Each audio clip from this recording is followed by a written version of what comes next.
Hello and welcome, I'm Thomas Porteous and you're watching NewsX World. Let's take a look at some of the top headlines this hour.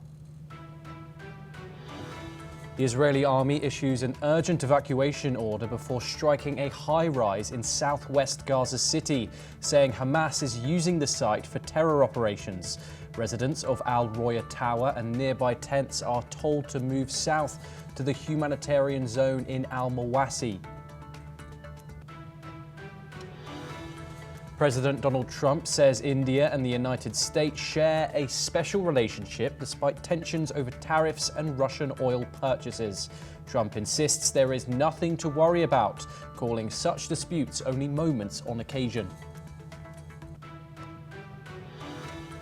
President Donald Trump warns Venezuelan jets will be shot down if they threaten U.S. naval ships after Caracas flew warplanes near American vessels for the second time in 2 days. The warning comes after a U.S. strike killed 11 people on a Venezuelan boat accused of drug trafficking as Washington deploys more Marines, warships and F-35 jets to the Caribbean. Lebanon's cabinet approves an army plan to establish a state monopoly on arms and begin disarming Hezbollah, though no timeline is set and capabilities are limited. Hezbollah official Mahmoud Okwamati calls the move an opportunity to return to wisdom and avoid slipping into the unknown. A new report from Canada's Finance Department formally acknowledges that Khalistani extremist groups are operating in the country with financial support. The report classifies them as terrorist organizations that promote violence to pursue political goals and self-determination. Thousands of mourners gather in Milan to honour Italian fashion icon Giorgio Armani, who has died at 91, as his coffin is placed on public view. Crowds file past the casket at the Teatro Armani ahead of a private funeral set for Monday.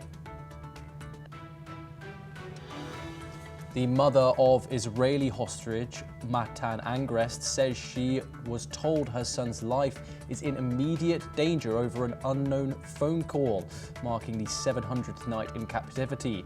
In a post addressed to Prime Minister Benjamin Netanyahu, Nat Angrest vows to protest outside his residence until action is taken. UK Prime Minister Keir Starmer continues a sweeping reshuffle after Angela Rayner's resignation, aiming to rebuild his cabinet team. Ministerial changes are expected across departments in what could be a consequential shake-up and a huge rebrand for the Labour government. We start this hour in the Middle East, where the Israeli Defense Forces have confirmed their attack on a high-rise building in Gaza City.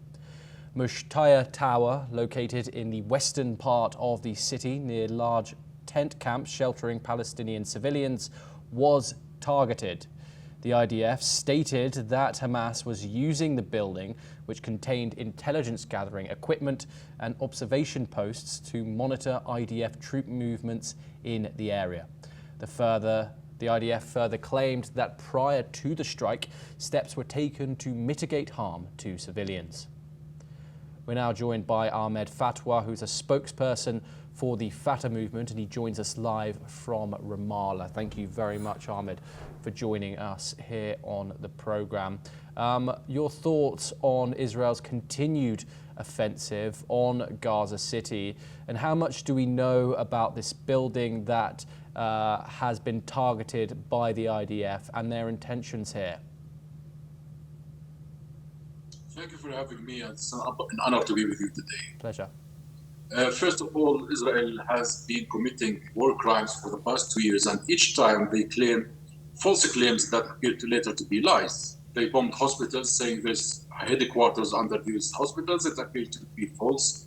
They bombed civilians, claiming they are targeting Hamas personnel, but eventually we all have seen and witnessed that these bombs are so massive in this destruction that does not require such amount of fire to kill one Hamas and 400 civilians. So we have to take with a pinch of salt of what Israel is taking is completely false. It's completely unsubstantiated evidence, and the world need to deny and not allow Israel to continue its crimes. Now they are bombing residential towers, claiming there's Hamas intelligence there.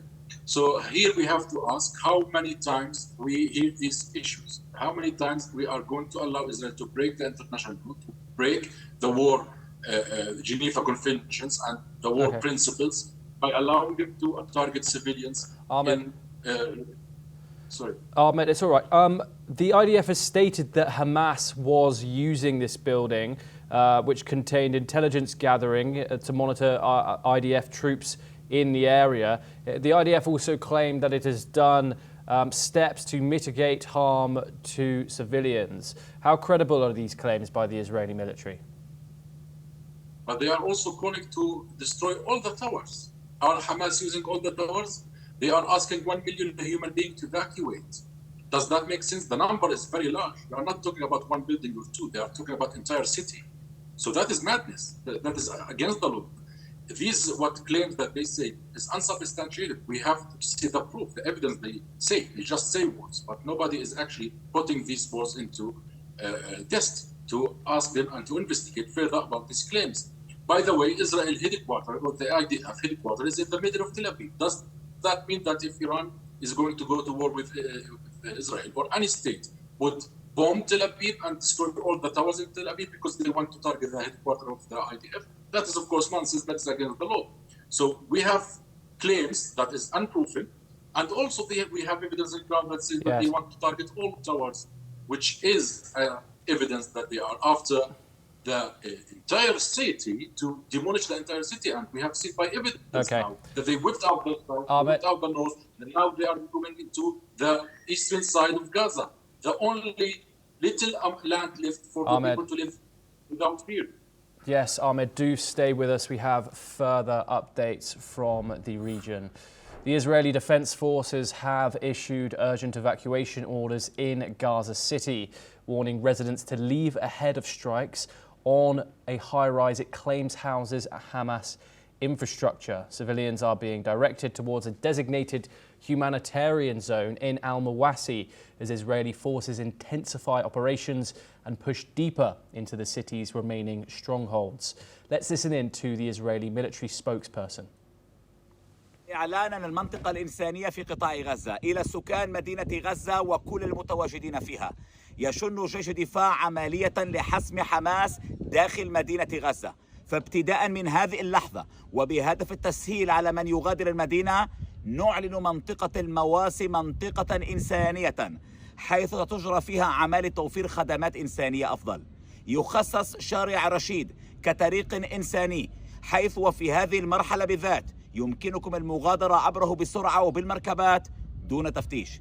بالإضافة إلى ذلك تجرى عمل ترميم في المستشفى الأوروبي وتتخذ إجراءات إنسانية مكثفة لتمكين تقديم خدمات طبية أفضل للسكان. يا سكان غزة، لا تنسعوا لمزاعم حماس، فاغتنموا الفرصة للانتقال إلى المنطقة الإنسانية في وقت مبكر وانضموا إلى الآلاف الذين انتقلوا إليها بالفعل في الأيام والأسابيع.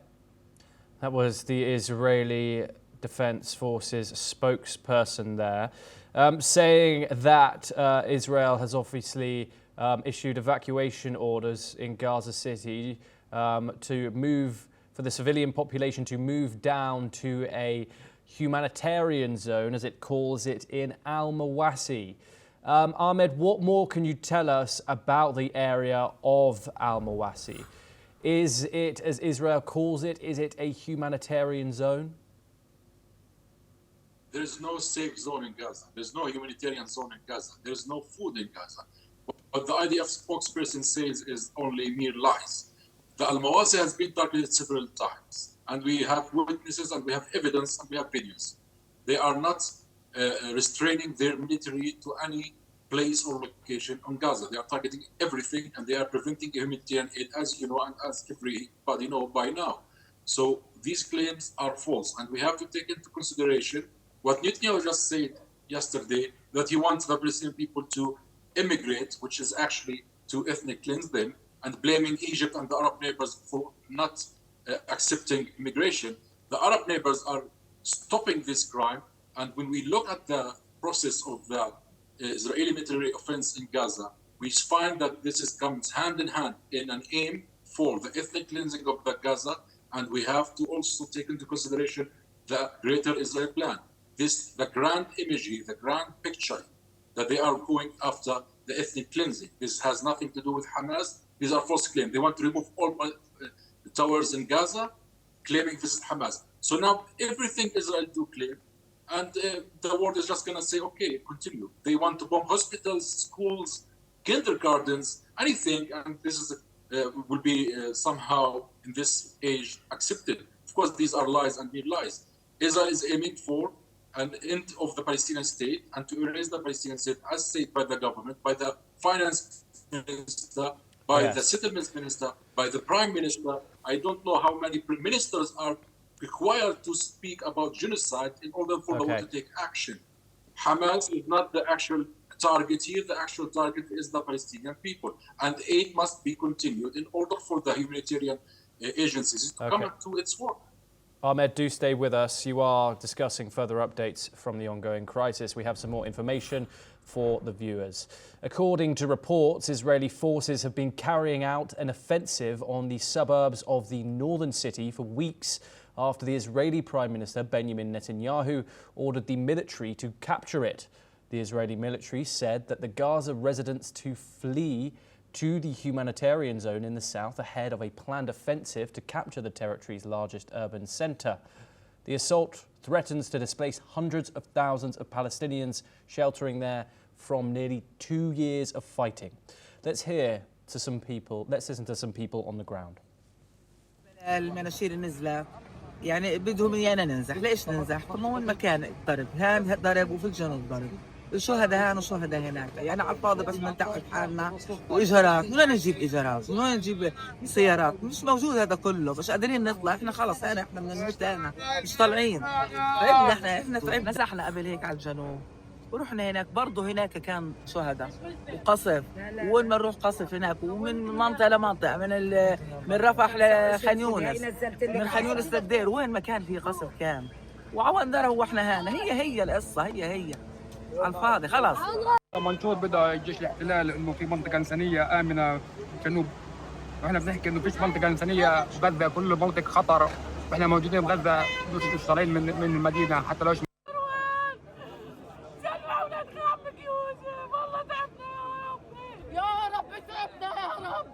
والله تعبنا يا الله.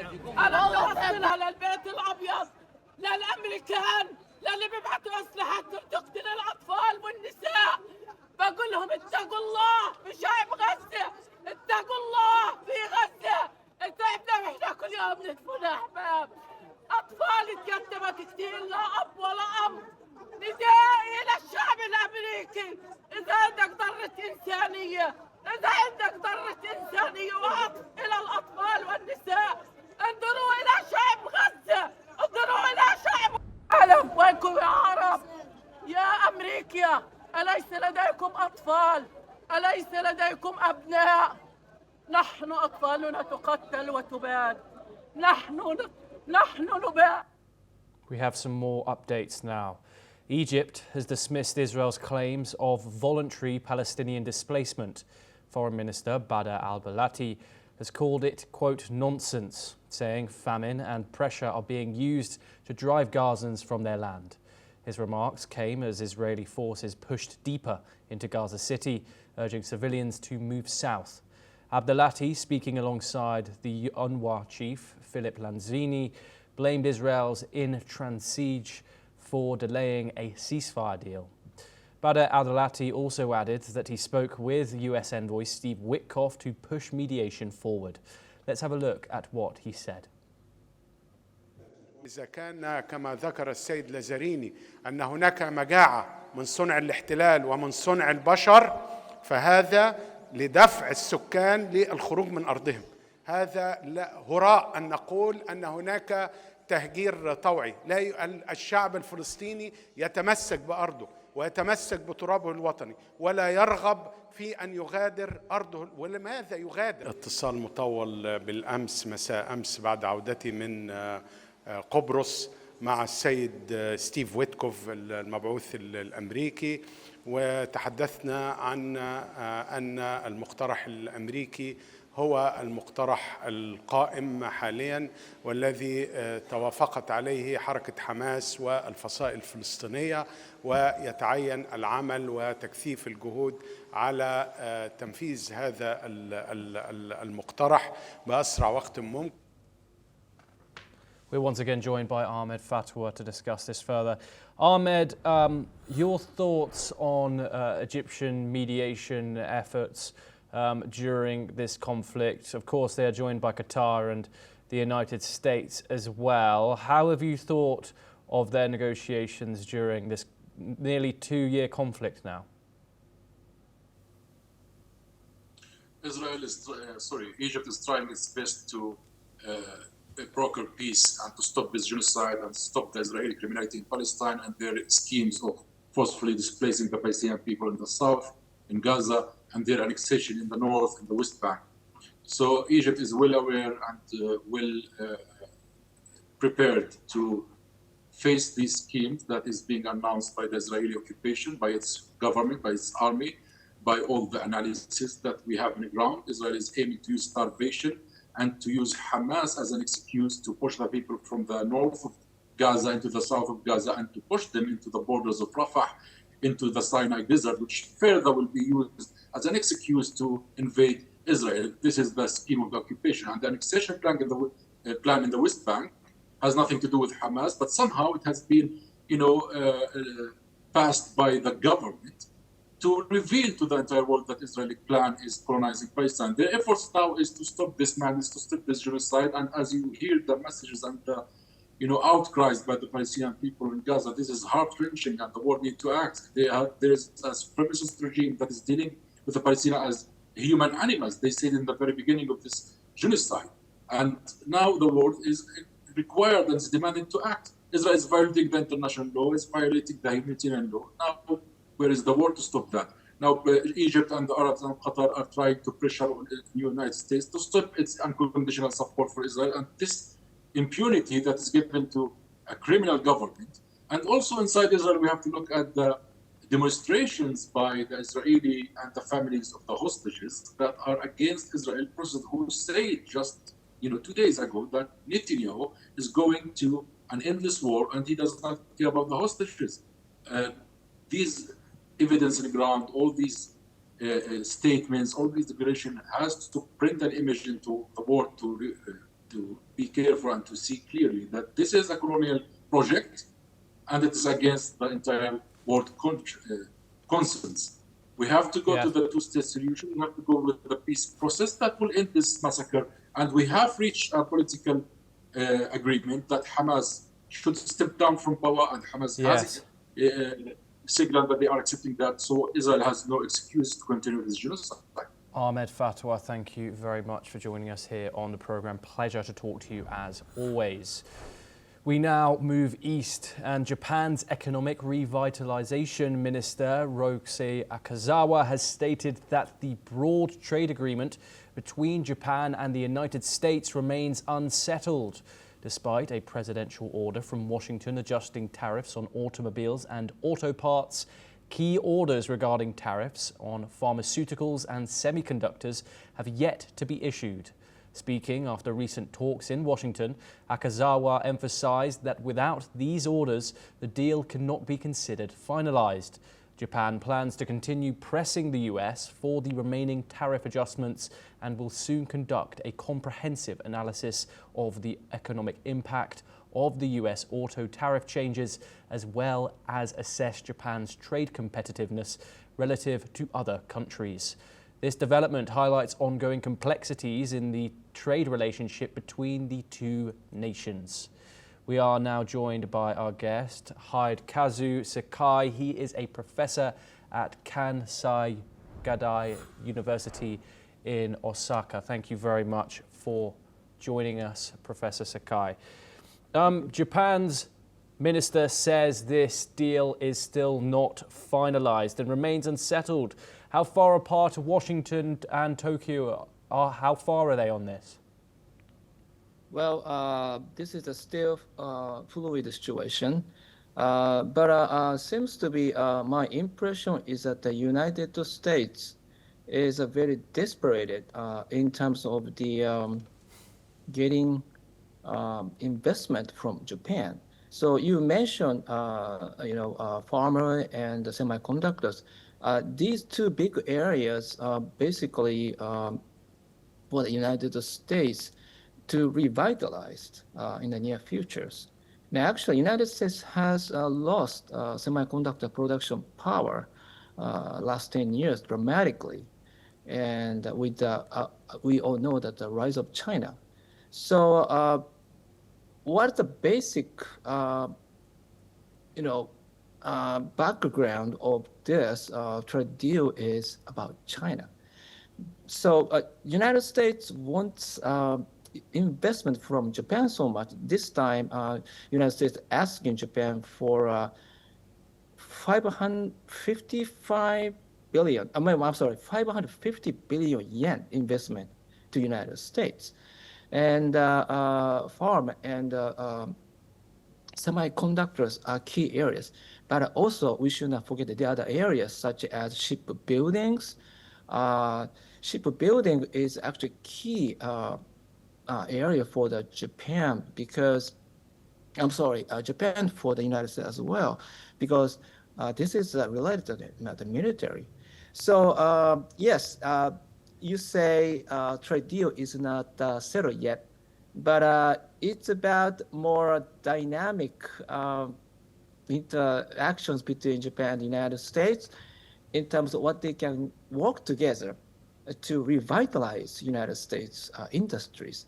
President Trump said United States needs to be back as a manufacturing power, and that's a very quite high aim to me. But that's how the Trump has gained support from his constituencies, and therefore this is something Trump needs to pursue. So Japan, as a strategic ally, needs to cooperate in exchange to lower tariff from 25% to 50%. So actually, what happened to automobile industries is kind of welcoming a lower tariff from 25% to 50%, or even though it is still high, but Yes. so this is something, dynamic things going on.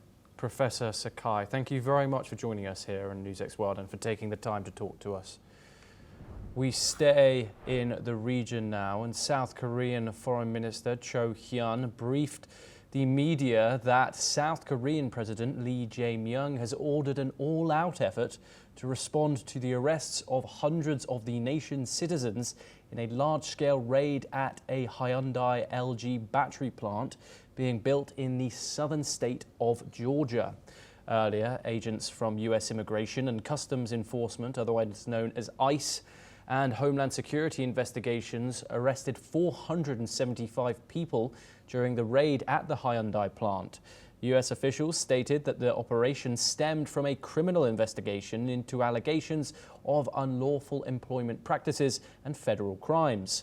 And South Koreans suspected of working in the United States illegally are the majority of the 475 people arrested in a raid. South Korean Foreign Minister Cho Hyun said the government has set up a team to respond, and if needed, he may go to Washington to meet with officials. The incident could exacerbate tensions between the Trump administration and Seoul. Let's take a listen in to what the South Korean Foreign Minister Cho Hyun had said. 주에 소재한 우리 기업의 배터리 공장 건설 현장을 단속했으며 그 결과 475명이 구금되었는데 이 중 300명이 넘는 우리 국민이 포함된 것으로 파악되고 있습니다. 매우 우려가 큽니다. 우리 국민들이 이렇게 체포된 데 막중한 책임감을 느껴서는 미국의 법 집행 과정에서 우리 국민의 권익과 대미 투자 기업의 경제 활동이 부당하게 침해되어서는 안 된다는 점을 강조하셨습니다. 또한 주 미국 대사관과 주 아틀란타 총영사관을 중심으로 이번 사안의 신속한 해결을 위해 총력 대응을 하도록 직접 지시하셨습니다. This follows a huge raid in the US state of Georgia after a Hyundai plant in the US had swept up workers on visitor visas there. ICE has said that 475 people, which were mostly South Korean citizens, which of course has warranted this support, were found to be illegally working at the Hyundai battery plant. And there we have South Korea's response. We are joined by Dr. Sanjay Kumar. He is a journalist from the Korea Herald, and he joins us live from Seoul. Thank you very much, Dr. Kumar, for discussing this with us. What are the people of South Korea feeling about this incident? A huge job by ICE in America. Deportation, is that on the cards, do you think, for these people? The situation has left Koreans in shock for right now, because many of those who have been detained, they are not able to contact their families. So taking this all measures in all these situation into consideration, the foreign ministry and the entire government setup in the South Korea has come up very strongly today, and they have created an emergency response system. Like they have kept all the foreign ministry channels for 24-hour basis, like 24/7 basis. They have been instructed to operate. But you know, since it is not Korea, it is US, and they operate according to their own standards of a federal law structure.